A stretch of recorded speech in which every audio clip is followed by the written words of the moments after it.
Yo la di un montón de veces, ¿no? Pero en esta oportunidad Dios me hacía ver otras cosas que cuando estamos por ahí en la escuelita dando una enseñanza o recibiendo también cuando éramos niños, como en mi caso, las pasaba por alto porque no tenía la madurez ni el entendimiento ni el caminar que uno tiene hoy con Dios, ¿no?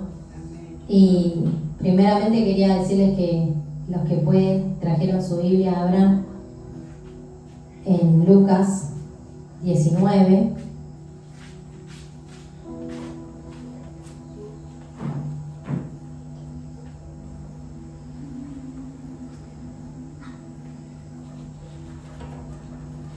Está después de Marcos, después de Mateo.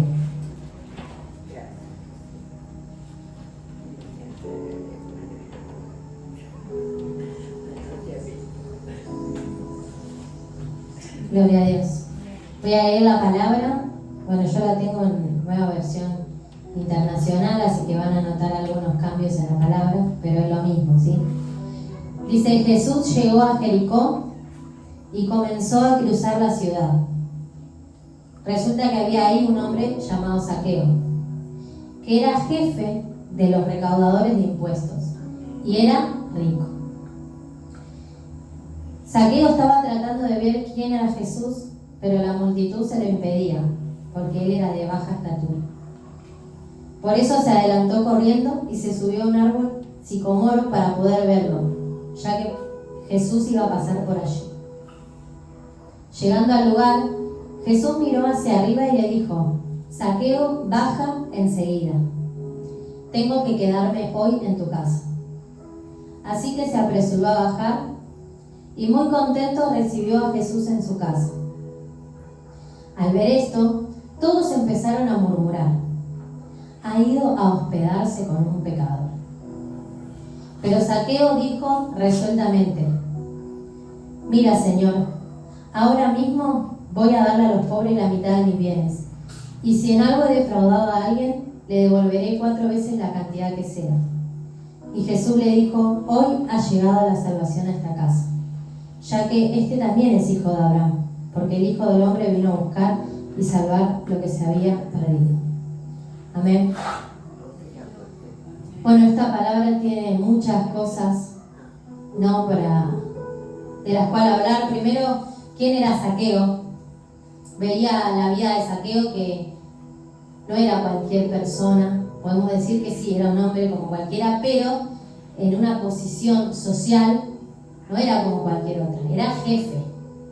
Era jefe de los que recaudaban impuestos, ¿sí? Y era una persona que tenía mucha plata y había logrado esa posición de autoridad que tenía, porque tenía una posición de autoridad, porque el poder y el dinero te dan en este mundo esa posición. Por eso Satanás fue una de las ofertas que le hizo a Jesús: poder, dinero, porque de esa forma uno puede enseñorearse, ¿no? Y digamos que Zaqueo tuvo la oportunidad de hacer esto y lo hizo. Y a quienes les sacaba no era nada más ni nada menos que su propio pueblo. Eran a sus propios hermanos. ¿Por qué? Porque eran de Israel, del pueblo de Israel, y él era también un hijo de Abraham. Pero como dijo Jesús a lo último, él estaba perdido. Amén. Y Dios me hablaba sobre esto, ¿no? Me hacía pensar, me hacía ver cómo era la vida de este hombre, y que no fue cualquier decisión la que este hombre tomó, la de seguir al Señor, sino que fue una decisión real. Porque la decisión de Zaqueo, primero la de subir ahí arriba, ¿no?, para encontrarse con Jesús, y la de descender, porque Dios me hablaba sobre esto, sobre cuando Jesús le dijo: baja, y me hacía ver que no solamente le dijo: bajá del árbol, sino que Jesús le estaba diciendo: bajá de esa posición en la que estás, porque él estaba, recuerden, en una posición alta. Y es difícil, ¿no? ¿Cuánto nos cuesta cuando tenemos poder, cuando tenemos una posición, soltarlo? Y más para despojarse de eso, entre comillas, hacer el ridículo, porque la gente lo estaba mirando y lo conocían, sabían que era un pecador, porque si vieron decían, murmuraba el pueblo diciendo, terrible chanta, diríamos hoy, ¿no? Terrible chanta era, porque era así su condición. Y Jesús le dijo, baja. Y me llamaba mucho la atención, ¿no? Este paralelismo entre él subido a un árbol y él subido a un árbol en su vida, porque estaba subido en lo alto, y Cristo invitándolo a descender. Y él tomando esta decisión de bajar, cuando Dios le dice, Zaqueo, date prisa, porque hoy es necesario que pose yo en tu casa.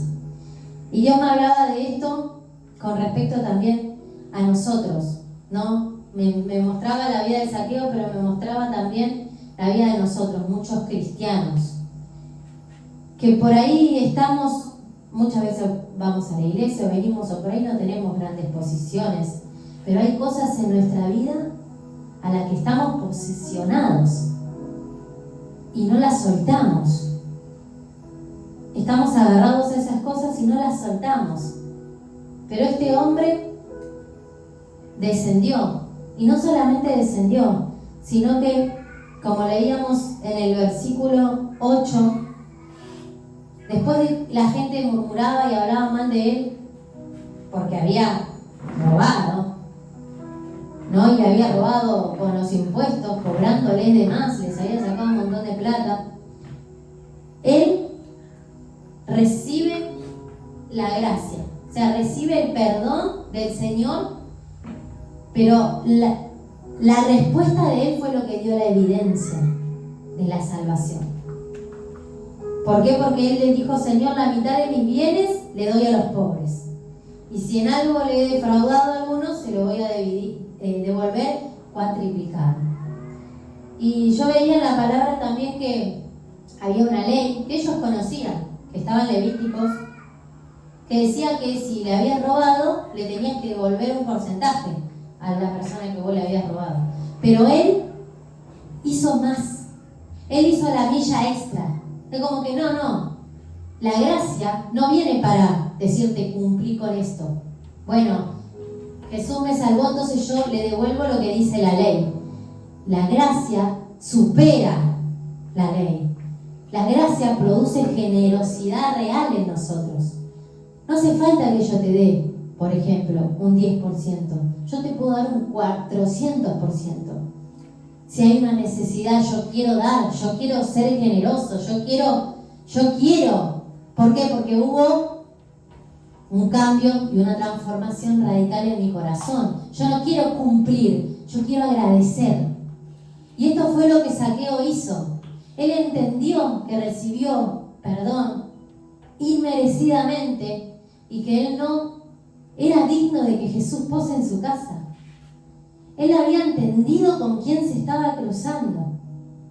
Y hoy Jesús decía, cuando Guido hablaba de Jesús, que decía que meditaba en quién era el que había dado la vida. No fue cualquiera que murió en esa cruz. Fue Dios mismo, que se entregó por cada uno de nosotros. Y si nosotros realmente entendemos esto, ¿cuál tiene que ser la evidencia de la salvación en nuestra vida entonces?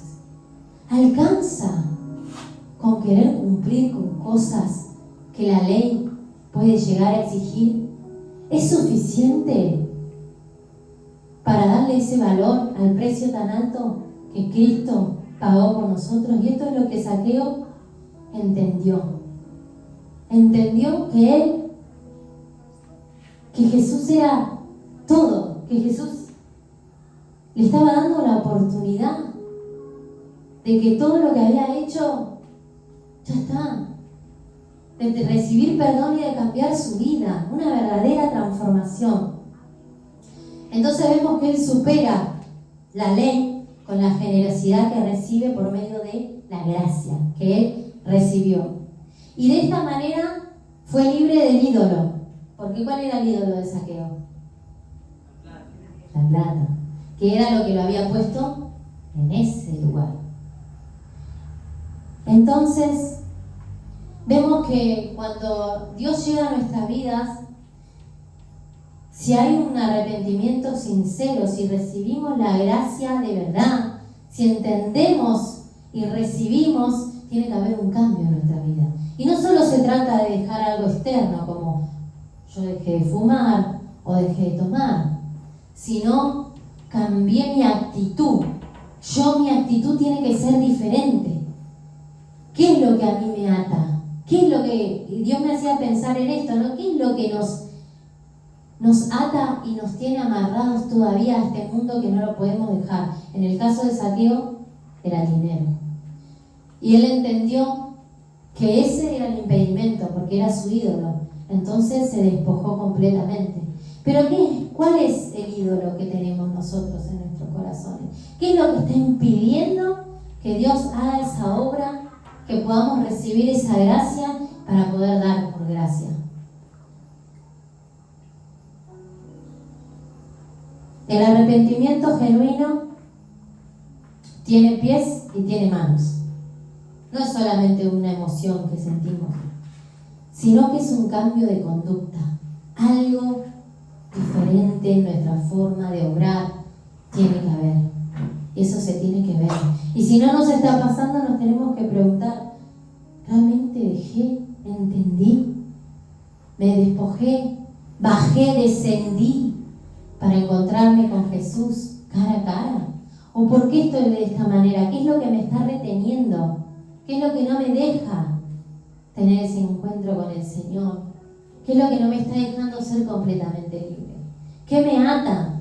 Señor, que tu Espíritu Santo traiga visión, que traiga un alumbramiento a nuestros corazones. Porque después de que decidió restituir lo que él había robado y más, ahí es donde Jesús le dijo, hoy ha llegado la salvación a tu casa. No fue antes.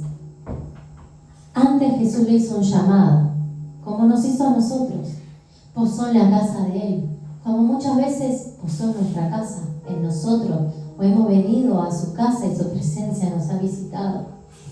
Pero que el Espíritu Santo nos diga, hoy la salvación ha venido, con una convicción en nuestro corazón de que somos hijos de Dios. Eso solamente es producido cuando hay un arrepentimiento sincero. Y nuestra vida cambia. Nuestras acciones empiezan a ser diferentes. Dejamos de hacer lo corrupto por hacer las cosas de Dios, lo incorruptible. Empezamos a amar lo que Dios ama y a aborrecer lo que Dios aborrece.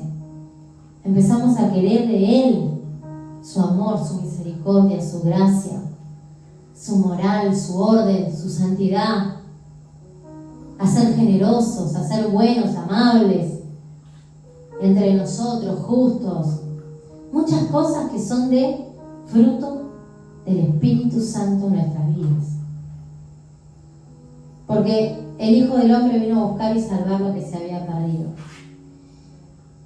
Y vemos que se usa mucho esta palabra para muchas cosas, pero yo la verdad es que nunca había meditado quizás con esta profundidad sobre lo que realmente Dios estaba diciéndole. Era una persona que era de los llamados por Dios porque era de parte del pueblo de Dios, pero no estaba en Él, estaba perdido. ¿Y cuántas veces nos encontramos de esa manera? Yendo a la iglesia, yendo de un lado a otro, ¿no?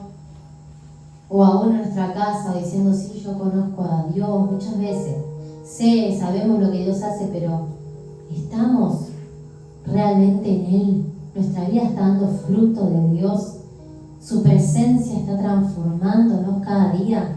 Estamos creciendo en esa gracia. Porque, hermanos, eso se tiene que ver. Y ayer le compartí un poco también de esto, que no era de esta palabra, pero va al caso. Cuando hablaba con los chicos, que cuando nosotros realmente nos despojamos para seguir al Señor, eso se ve. Eso se evidencia.